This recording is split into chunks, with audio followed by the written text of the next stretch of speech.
안녕하세요. 6월 모의평가 경향분석 지금 나가고 있는 거 맞아요? 안녕하세요. 지금 6월 모의평가 경향분석 영어 과목을 함께할 저는 주혜연입니다. 여러분 오늘 시험 잘 보셨습니까? 사실 아마 그런 생각했을 거예요. 내가 지난 6개월 동안 열심히 공부한 거에 대해서 누군가 참 잘했습니다. 아니면 좀 더 열심히 노력하세요. 이런 도장을 갖다가 꽝 찍어주는 것 같은 그런 기분이 아닐까.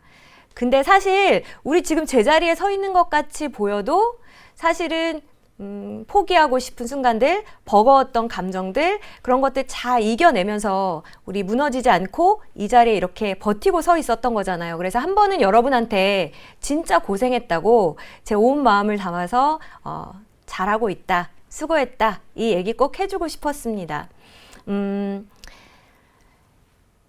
사실 우리 이 시험을 잘 봤다라고 했을 때 그 축하해주는 이유가요, 이 결과가 뭔가를 보장해주기 때문이 아니라 그냥 앞으로도 기분 좋게 공부할 수 있기 때문에 그래서 이렇게 잘했다, 축하한다 이야기하는 거고, 혹시라도 오늘의 결과가 좀 기대에 못 미친다라고 할지라도 받아들이고 여기서부터 다시 시작하면 되는 겁니다.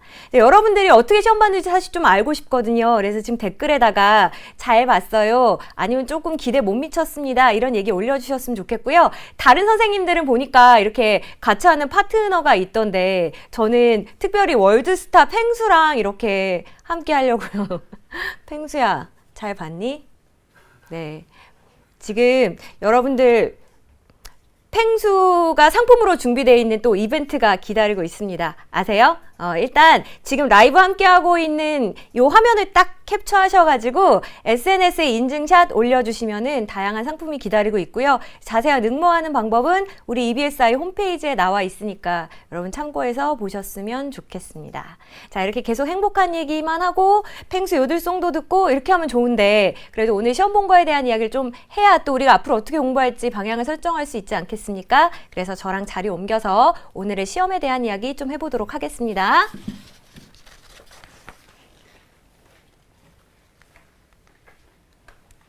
네, 일단은 오늘 시험의 전반적인 난이도는 어땠습니까? 앞에 국어 선생님, 수학 선생님 제가 이렇게 만나가지고 여쭤봤더니 다 그렇게 어렵진 않았다 이렇게 이야기 하시더라고요. 우리 영어도 비교적 평이하게 출제가 되었습니다.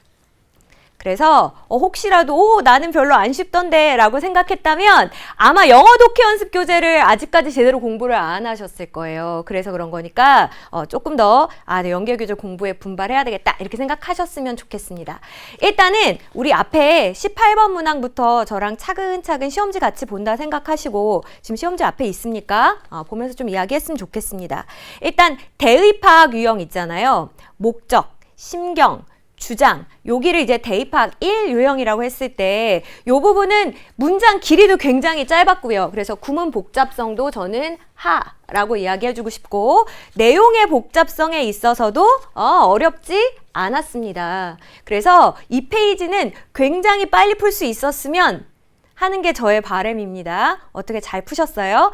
이 부분은 사실은 딱히 직접 연계가 되었던 부분은 아니지만 무난하게 출제가 됐기 때문에 이제 여기서의 관건은요, 요게 우리 시험지 페이지로는 이 페이지에 해당하는 부분인데요. 이 부분을 여러분이 얼마나 시간을 단축하면서 풀었느냐, 사실 이게 이제 후반부에 여러분의 득점을 보장해주는 그런 방법 중에 하나거든요. 자, 그 다음에 이제 대입학 2 유형, 여기서부터 조금 어려워지죠. 여러분 시험지로 보자면은 이제 페이지 3페이지에 해당하는 내용입니다. 함축, 요지, 주제, 제목, 여기에 해당하는 부분인데, 아까 어떤 친구가 댓글 올려준 걸 보니까 처음으로 태어나서 함축 문제 맞아봤다고 이렇게 이야기하던데, 네, 어쨌든 이 부분도요, 구문 복잡성이 그렇게 높지 않았고요. 사실은 내용면에 있어서 막 쉬웠다까지는 아니지만 그래도 어느 정도 평이하게 출제됐다라고 볼 수 있습니다. 이 부분은 우리 공부했던 지문이 와 똑같이 나왔네 라고 하는 부분은 아니에요, 그죠? 그래서 간접 연계된 파트이다 라는 얘기를 일단은 드리고 싶습니다. 함축 문제부터 한번 얘기해 볼까요? 함축 문제가 어땠어요? 사실은 문장이 길거나 복잡하진 않았어요. 근데 역시나 함축 의미 문제다 보니까 답 찾는 데 있어서 그래도 조금 망설일 수 있었을 것 같아요. 여러분은 어떻게 푸셨습니까? 생각보다 3페이지에서 많이 틀렸어요 라고 하면은 내가 진짜 뭔가 고난도 문제나 실전 연습이나 기출이나 이런 데 매달리지 않고 기본을 좀 다시 다져야 되겠구나라는 생각을 하셔야 될 것 같아요. 자, 요지 문제는 많이 쉬운 편이었던 것 같고요. 주제 제목 문제는요, 사실은 문장은 쉽습니다만 내용이 막 쉽지는 않았습니다. 근데 여러분이 쉽게 답 찾았죠? 왜 그런지 알아요? 내가 엄청 실력이 향상해서, 물론 그런 것도 있겠지만 선택지의 난이도가 높지 않았습니다. 그래서 지문의 내용을 한 절반만 이해했는데도 선택지를 보니까 답이 될 애가 얘밖에 없네 라고 아마 생각을 하셨을 거예요. 그래서 여러분이 이 부분도 무난하게 해결했으면 이라고 하는 게 저의 바람입니다. 자, 그 다음에 도표 문제부터 시작되는 이 세부 정보 파악 유형이 있습니다. 일단은 도표 문제는 제가 연계교재 강의할 때도 이야기했듯이 얘는 어떻게 출제된다 그랬어요? 도표 똑같이 나온다라고 했었죠? 똑같이 나왔습니다. 수능 특강 영어 교재에 있던 도표를 그대로 사용을 했어요. 근데 사실은 얘는 뭐 그래프도 아니고 이렇게 그냥 테이블, 표의 형태였잖아요. 그래서 여러분이 아마 그렇게 어렵지 않게 잘 하셨을 것 같고요. 그 다음에 우리 이제 세부 파악 문제, 역시 어렵지 않았고, 실용문 2개 놓여져 있는 거, 심지어는 이게 간접 연계된 것까지 여러분 눈에 좀 보일 정도였기 때문에 요 파트에 있어서도 여러분이 어렵지 않게 잘 해결했을 거다. 그래서 구문 복잡성도 낮고, 얘는 내용 추상성이라고 할 게 없습니다. 세부 정보를 물어보는 거니까. 연계 유형은 간접 연계이다 라고 볼 수 있겠습니다.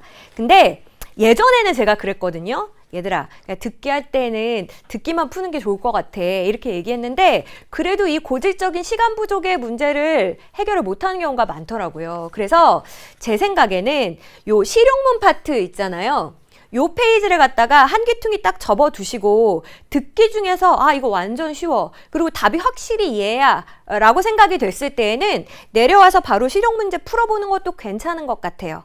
다만 이거를 갖다가 9월 모평에서 처음 해보는 거야. 그때 쭈쌤이 듣기 하면서 실용문 푸는 것도 괜찮을 것 같다고 했는데 그럼 내가 한번 해봐야 되겠어, 이렇게 하시면 큰일 나요. 미리 상당히 연습이 많이 된 상태에서 9월 모평에서 할 수 있어야 됩니다. 그러니까 여러분은 어떻게 하시는 거예요? 이제 집에서 연습할 때, 듣기 할 때 실용문 풀어보는 연습 좀 하시고요. 7월 학평이 한 번 더 있습니다. 그쵸? 학평에서도 이런 식으로 한번 공부해 보시는 것도 좋은 방법이 될 것 같아요. 그리고 우리 5등급 이하인 친구들 있잖아요. 그런 친구들은 사실은 시간이 확실하면은 풀 수 있는 문제들, 이것부터 차근차근 챙기는 게 좋습니다. 빈칸 문제라고 점수 더 주고 쉬운 유형이라고 점수 덜 주고 그런 거 아니잖아요. 그러니까 일단은 페이지 상으로는 여기가 우리 4페이지에 해당하는 부분인가요? 그래서 여기를 먼저 풀어보시는 게 전 좋을 것 같아요. 이 부분은 우리 시간만 있으면 다 풀 수 있는 부분 아닙니까? 그래서 페이지 순서를 꼭 문제 주어진 순서대로 풀지 않고 나는 여기 먼저 풀래, 그 다음에 이거 할만하잖아요. 그쵸? 그 다음에 난 여기 풀래, 그 다음에 여러분이 조금만 노력하면 요 페이지까지도 충분히 해낼 수 있어요. 그래서 저는 4, 2, 3의 순서로 문제 풀어보는 건 어떨까, 이런 생각도 한번 해봤습니다. 이것도 당연히 미리 충분히 연습하셔야 됩니다. 자, 그 다음에 이제 어법, 어휘, 여기서부터 이제 여러분이 좀 걱정을 많이 하셨던 유형일 겁니다. 일단은 어법 문제는 늘 그렇듯이 직접 연계되었습니다. 제가 지금 뭐라고 표현했어요? 어법 문제는 늘 그렇듯이, 늘 어법성 판단 유형은 직접 연계가 됐었거든요. 그러니까 여러분이 연계교재 공부할 때 이제 내용 파악이 다 끝나고 나면은 한 번쯤 꼼꼼하게 이렇게 구문도 따져보고 정리하지 않습니까? 근데 하여간 연계교재 공부는 꼼꼼하게 하는 게 정답이라는 생각을 아마 하셨을 거고요. 그 다음에 이번에는 어휘 문제가 몇 개 나왔어요? 어휘 문제가 2문제가 출제되지 않고요, 한 문제가 출제됐고, 요 출제된 한 문제도 어때요? 요것도 직접 연계된 문제였습니다. 됐어요? 그래서 사실은 구문 복잡성이 높은 편이었고요, 내용의 추상성도 높은 편이었지만, 하지만 우리는 쉽게 풀었다. 왜 쉽게 풀었느냐? 여기가 모두 직접 연계되었기 때문이다. 여러분이 아마 이렇게 생각하실 수 있을 겁니다. 그 다음에 하나만 더 얘기하자면 이 어휘 문제 같은 경우에 딱 봤을 때요, 이거 좋다. 그러니까 저도 아마 강의하면서 여러분 이거 다시 읽어보세요. 이거 좋아요 라고 얘기했을 거고, 뭐 제가 엄청나서 그렇다기보다는 아마 누가 봐도 좋은 지문이었거든요. 그래서 그냥 누가 봐도 좋은 지문을 평가원에서도 고민 없이 아 이런 거 출제하면 좋겠구나, 그래서 이제 어휘 문제로 내셨다는 것도 여러분이 느낄 수 있었을 겁니다.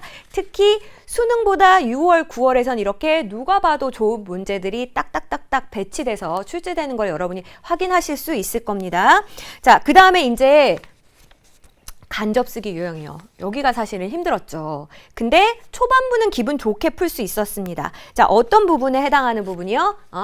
일단은 무관 문장 찾기 있잖아요. 요것도 직접 연계됐었고요. 사실 얘는 지문 자체도 어렵지 않은 데다가 직접 연계까지 됐기 때문에 여러분이 와 이거 진짜 이건 30초 컷 하셨어야 됐는데 잘 풀었는지 모르겠습니다. 자, 그 다음에 순서 문제 몇 개 출제돼요? 순서 문제 2개 출제돼요. 맞죠? 근데 그 순서 2문제 중에서 항상 한 문제는 직접 연계가 되고 한 문제는 비연계돼서 출제된다는 거 알고 계셨어요?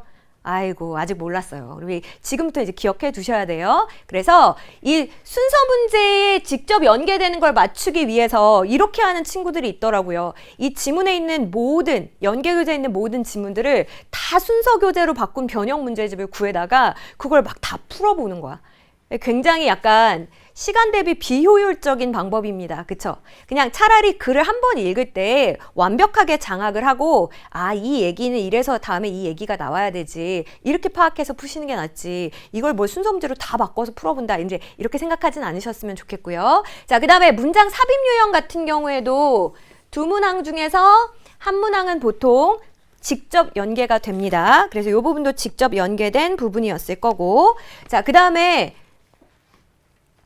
나 빈칸을 떼먹고 지금 여기로 바로 내려왔어. 괜찮죠? 일단 요 얘기 먼저 할게요. 그 다음에 요약문 같은 경우에는 어땠어요? 사실은 이제 여기서부터는 시간의 압박을 조금 느끼는 데다가 요약문은 그 밑에 요약문까지 읽어야 되잖아요. 그래서 뭐 장문 정도까지는 아니지만 분량의 압박이 상당합니다. 근데 다행히 얘는 비연계인데 뭐 그렇게 어렵게 출제되진 않았습니다. 그래서 여러분이 이 부분은 보시기에 아, 얘는 직접 연계와 간접 연계가 마치 반반 치킨처럼 이렇게 딱 잘 섞여 있는 구간이다 라고 생각하시면 좋겠고, 사실은 오늘은 전반적으로 구문에 있어서 막 복잡한 문장, 이거 해석이 어떻게 되지? 이거 주어가 어디까지야? 이렇게 고민하게 만들 만한 문장들이 많이 출제되지는 않았습니다. 내용의 추상성에 있어서도 뭐 저는 그냥 보통 정도의 난도를 유지했다라고 생각을 합니다. 여러분이 제일 궁금하게 생각했을 게 이 빈칸인데 제가 이 부분을 빼먹었어요. 그죠? 자, 빈칸 어떻게 출제됩니까? 빈칸 네 문항 중에 앞에 두 문항은 뭐 매해 그랬던 건 아니지만 대부분 앞에 두 문항은 직접 연계가 되고요. 그리고 뒤에 두 문항은 비연계돼서 출제가 됩니다. 그래서 직접 간접은 아니죠. 그렇죠. 비연계죠. 비연계. 요렇게 출제가 되는데 이 직접 연계된 두 문항 같은 경우에 이번에는 사실 좀 특이한 점이 있었어요. 사실은 제가 이 비밀인데 말해줘도 되나 이렇게 생각했는데 그냥 요 라이브까지 함께하고 있는 여러분들이니까, 지금까지는 EBS 연계교재에서 직접 연계를 하실 때요 앞부분에 빈칸을 잘 출제를 안 하셨었어요. 왜 그랬을까요? 한 번만 이 출제자의 마음에서 생각하면 우리 충분히 미루어 짐작할 수 있습니다. 이미 내용에 대한 파악이 끝났을 텐데 빈칸을 앞부분에 배치를 해버리면 그러면 너무 이렇게 쉽게 답을 찾고 뒤에 안 읽고 넘어가는 일이 생기진 않을까? 뭐 아마 그런 우려 때문인지 이제까지는 사실은 앞부분에 바로 이렇게 빈칸을 배치하는 경우가 많지 않았습니다만, 이번에는 직접 연계된 것 두 문항 모두가 다 앞부분에 빈칸이 배치가 돼 있었죠. 그 다음에 더 신기한 거 하나, 이제까지는 직접 연계될 때요 어떤 부분에다가 빈칸을 배치를 했냐면요, 분명히 다 읽었어, 내용도 다 알아, 근데 여기를 냈어? 이건 모르겠어. 왜 그런 일이 생길까? 그 지문에서 가장 비유적인 표현, 그런 부분을 딱 물어봤기 때문에 내용을 이미 다 알고 있음에도 불구하고 우리가 좀 답을 찾기 어려운 부분들, 그런 부분들을 많이 출제를 했었거든요. 근데 이번 시험에서는 어떻게 출제됐냐면 여기가 주제문이야. 우리가 보기에 여기 주제문 맞아요. 근데 딱 그 부분에서 출제가 됐다는 이야기입니다. 그래서 전반부 두 문항을 봤을 때에는 구문의 복잡성은 꽤 높은 편이지만 왜냐하면 연계교재에서 나왔으니까 이 내용 측면에서 봤을 때 그렇게 어렵지는 않았겠다라고 생각할 수 있겠습니다. 근데 제가 요 얘기는 좀 하고 싶어요. 그러면 9월 모평 때도 수능 때도 이렇게 낼까? 빈칸 문제를 여기가 주제문이니까 여기가 사실은 제일 빈칸 내기 좋은 부분이야 이렇게 딱 보이는 부분을 낼까? 라고 생각했을 때 거기에 대해서는 글쎄요예요. 그러니까 이렇게만 보시면 안 되고요. 여러분들이 연계교재를 공부할 때는 이번 시험 기준으로 나온 것보다는 조금 더 꼼꼼하게 보시기를 제가 추천을 하겠습니다. 자, 그 다음에 이제 가장 문제가 되는 게 비연계면서 3점 배점이 되는 그 구간이 우리가 제일 어려운 부분이잖아요. 맞죠? 그래서 그 부분 같은 경우에는요. 사실은 내용은 어려웠어요. 특히 우리 비연계됐던 첫 번째 3점 빈칸 문항 같은 경우에는 내용이 상당히 어려웠습니다. 그런데 그럼에도 답을 찾을 수 있었던 이유는 그렇지. 이게 사실 문장이 그렇게 복잡하지는 않았거든요. 그래서 천만다행이다. 근데 앞으로도 이렇게 출제될까? 라고 했을 때 저는 문장의 복잡성 면에서 분명히 좀 증가할 가능성이 높다라고 생각을 합니다. 내용 난이도는 지금 정도 유지가 되더라도 문장의 복잡성이 조금 더 있는 지문들을 출제하실 수 있습니다. 그러니까 딱 요번 수준에만 맞춰서 정말 찰랑찰랑하게 공부했다가는 수능날 여러분 깜짝 놀랄 수도 있어요. 그러니까 그렇게 생각하지 않으셨으면 좋겠어요. 그 다음에 또 하나 특이한 거는요. 비연계 두 번째 지문 같은 경우에 제가 평가원에서 이걸 어떻게 바라보셨나 이 비연계로 바라보고 내신 거 맞아요. 간접 연계도 아니고 그냥 비연계로 바라보고 내신 거 맞는데 근데 우리 교재에 거의 비슷한 내용이 있었어요. 여러분 사람의 시각이라고 하는 게 진짜 이렇게 딱 눈에 보이는 것만 보는 게 아니라 우리 뇌 속에서 뭔가 이렇게 연관을 지어서 자꾸만 형상을 본다든지 뭐 그 사람의 얼굴로 본다든지 이렇게 인지하는 경향이 있다라는 내용이 있었는데 혹시 기억이 납니까? 그래서 뭐 구름 같은 걸 봐도요. 그냥 구름이야가 아니고 가만히 보고 있으면 자동차도 됐다가 사람의 얼굴도 됐다가 뭐 이렇게 보인다는 지문이 있었거든요. 사실 거의 유사한 내용이 출제가 됐습니다. 그래서 연계교재에 있는 그 지문들의 내용이 배경 지식이 됐을 경우에 아무래도 친숙한 내용이면 편하죠. 그러니까 여러분들이 좀 주요한 주제들 같은 경우에는 내용 파악도 꼼꼼하게 챙겼으면 좋겠다. 어쨌든 결론은 해볼 만한 싸움이었다. 빈칸조차도. 자, 그 다음에 우리 이제 장문 독해 같은 경우에는 1지문 3문항은 그냥 스토리 형식으로 되어 있는 글이었고 우리가 알고 있는 그 문제 배치 있잖아요. 순서 찾고 지칭 추론, 내용 불일치 이렇게 나와 있었기 때문에 여러분이 요거는 부담은 없었을 것 같아. 뭐만 충분했다면, 시간만 충분했다면. 그럼 아까 전에 순서 막 바꿔서 풀기를 권했던 등급의 친구들 있죠. 그러면 그 다음에 여기로 오는 거 어때요? 그 다음에 여기로 오는 거 괜찮죠? 사실 빈칸이나 이런 것들은 시간을 많이 들이고 여러분들이 막 고생한 거에 비해서 오답률이 굉장히 높은 편이잖아요. 그러니까는 어차피 여기서 틀리느니 나는 그냥 확실하게 맞을 수 있는 거 먼저 챙길게 라는 마음으로 1지문 3문항 먼저 내려가시기를 특히 좀 지금 5등급 이하의 친구들에게는 권해보고 싶고 자 문제는 이 1지문 2문항입니다. 1지문 2문항이 어떻게 구성이 되어 있었냐면 한 문항은 제목이었고요. 한 문항은 어휘였거든요.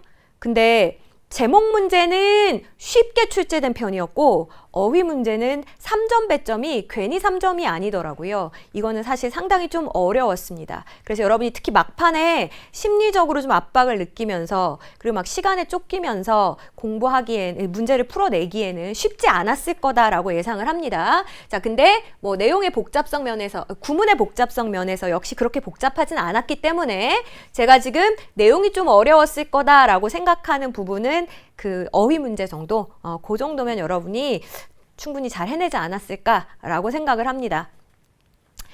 자, 그래서 뭐 제가 아까 전에 얘기했던 거 진짜 그랬는지 좀 보여드리려고 이렇게 준비를 했어요. 일단은 보시면은 이게 빈칸 문제인데 직접 연계된 빈칸 문제인데 빈칸이 어디에서 나왔어요? 그렇지, 이렇게 앞부분에 배치된 거. 이 우리한테는 진짜 고마운 일이거든요. 그리고 빈칸 부분을 갖다가 너무 어려운 부분에 배치하지 않고 바로 뒤에 보면 얘가 나왔습니다. 그래서 여러분이 얘를 보고 얘를 보니까 저기 앞에 그 내용이 들어가겠구나. 그냥 우리가 알고 있는 그 일반 주제 진술 뒤에 예시가 나오는 그냥 그런 글의 구조였어요. 거기다가 이 글의 맨 끝나는 부분에서요. 어디 있습니까? 여기 글의 맨 끝나는 부분에서 다시 말해서 라고 이렇게 정리까지 해주고 있는 부분이었거든요. 그러니까 여러분이 연계교재 조금만 공부하셨으면 굉장히 수월하게 풀었을 텐데 지금 문제는 직접 연계된 거의 대부분의 문항들이 영어 독해 연습 교재에서 나왔습니다.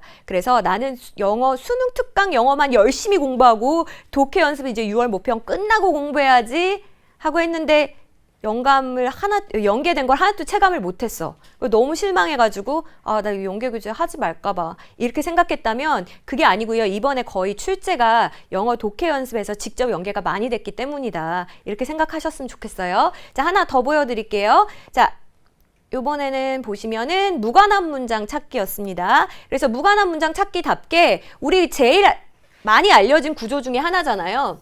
이렇게 우리한테 통념을 제시하고 야, 너 이건 줄 알았지? 근데 그거 아니거든. 이렇게 이제 뒤집는 통념 반박의 구조라고 많이 얘기하는 그 글의 구조가 지금 여기 이렇게 출제가 됐고요. 거기다가 무관한 문장으로 나온 부분이 완전 다른 얘기예요. 도시 사는 사람들이 갑자기 시골 가서 살고 싶대요. 이런 다른 이야기였고 게다가 얘는 직접 연계기까지 했죠.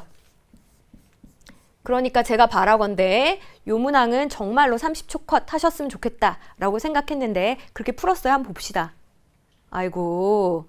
자, 그 다음에 우리 글의 순서 문제요. 자, 요거는 여러분이 조금 주목해서 보실 필요가 있습니다. 연계교재 영어 독해 연습에서요. 얘가 주제 추론 문제로 아마 나왔었을 거예요. 근데 그때 읽으면서 저는 무슨 생각했냐면 이 내용은 별로 안 어려운데? 이렇게 생각했어요. 왜냐하면 이게 무슨 내용이었냐. 우리 인간이 역경을 하나도 안 겪는 게 행복할 것 같지만 그렇지 않다. 역경이 적당히 있을 때 우리 정신 건강이 아주 좋다. 이런 내용이라서 그냥 상식적인 내용이네. 이 정도로 생각하고 읽었거든요. 근데 막상 얘가 순서 문제로 출제가 되니까 아주 쉽지는 않았던 것 같아요. 분명히 아는 내용이고 뻔한 내용인데 순서는 잘 안 보이더라고요. 그래서 일단은 in other words, 즉 다시 말하면 이라는 말을 딱 힌트로 잡아서 박스 문장이랑 C가 사실상 똑같은 내용이었다라는 거 여러분이 이제 바로 캐치를 하셨어야 됐고, 자, 이런 식으로 이제 하나하나 찾아가는 거예요. 그 다음에 이제 여기서 보면 연구 이야기가 나왔거든요. 그래서 A단락에서 맞아. A단락에 후속 연구 얘기가 나왔는데 여기 후속 연구 얘기가 나왔구나. 그 다음에 이제 B단락이 들어가는구나. 이렇게 순서 찾기는 사실은 썩 쉽지는 않았을 거다 라는 얘기를 드리고 싶습니다. 자, 그래서 이제 사실 지나간 시험은 지금처럼 연계는 이렇게 되는 거구나.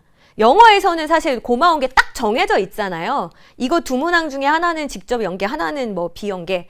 이 부분은 간접 연계. 이미 다 고정되어 있기 때문에 여러분들이 이제 이런 정도를 머리에 딱 넣으시고 그리고 체감을 아마 하셨을 거예요. 내가 이 정도로 공부하니까 확실히 체감이 되더라. 아니면 내가 대충 문제만 풀어봤더니 전혀 체감이 안 되더라. 이 정도 느낌을 받으셨을 테니까 이제 중요한 거는 이제 앞으로 어떻게 공부하느냐 하는 거죠. 그쵸?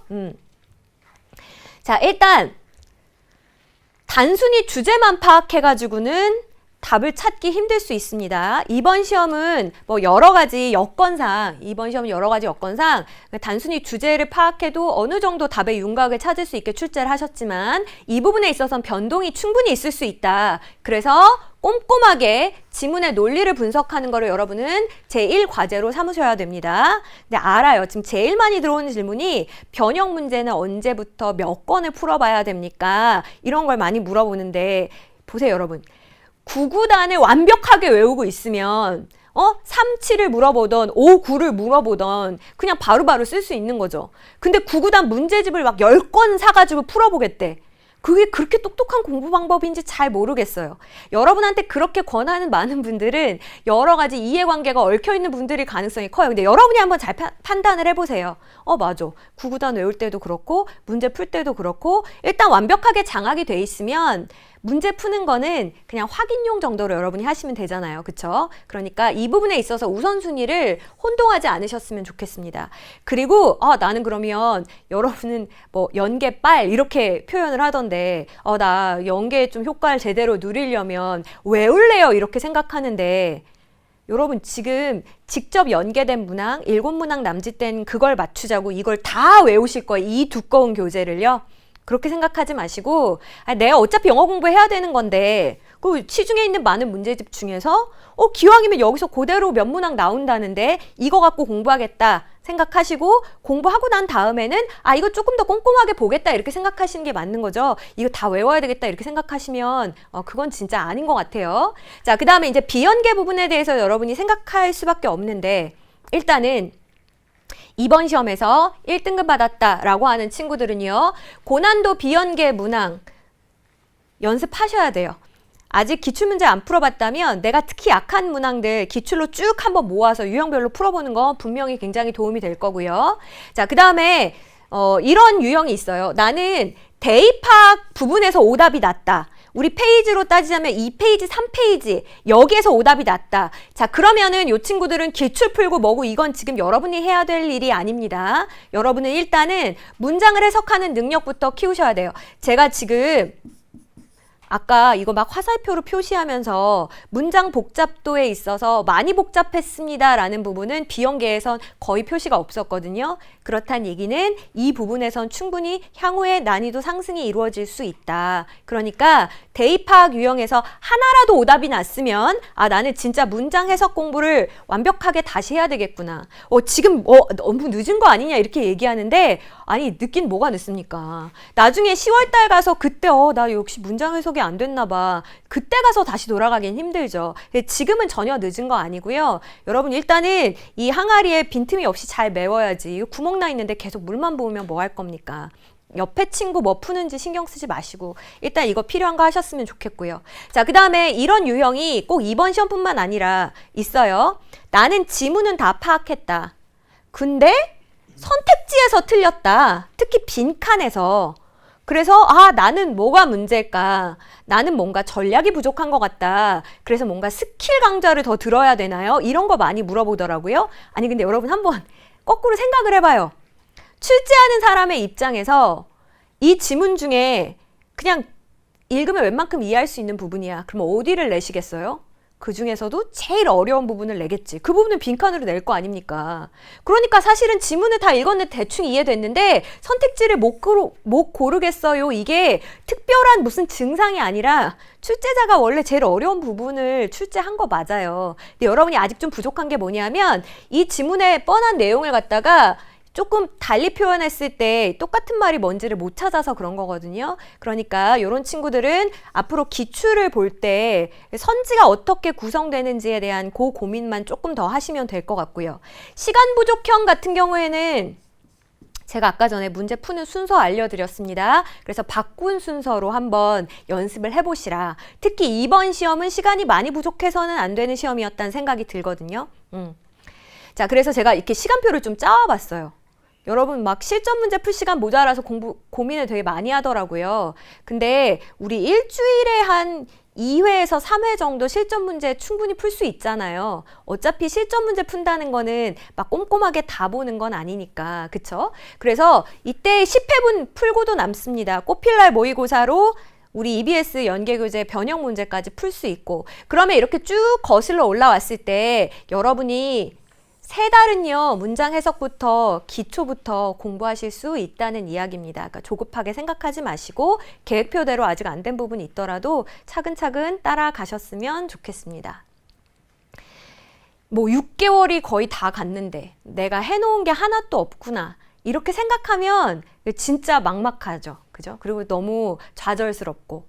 근데 거꾸로 한번 생각해 보세요. 내가 지금 168일짜리, 169일짜리 수험 생활을 오늘 시작한다. 그래서 오늘이 나의 1일이다. 이렇게 생각하시면은 분명히 느껴지는 바가 다를 겁니다. 우리 항상 시험이 다가오면 하루만 더 있었으면, 일주일만 더 있었으면, 한 달만 더 있었으면 그런 생각 하잖아요.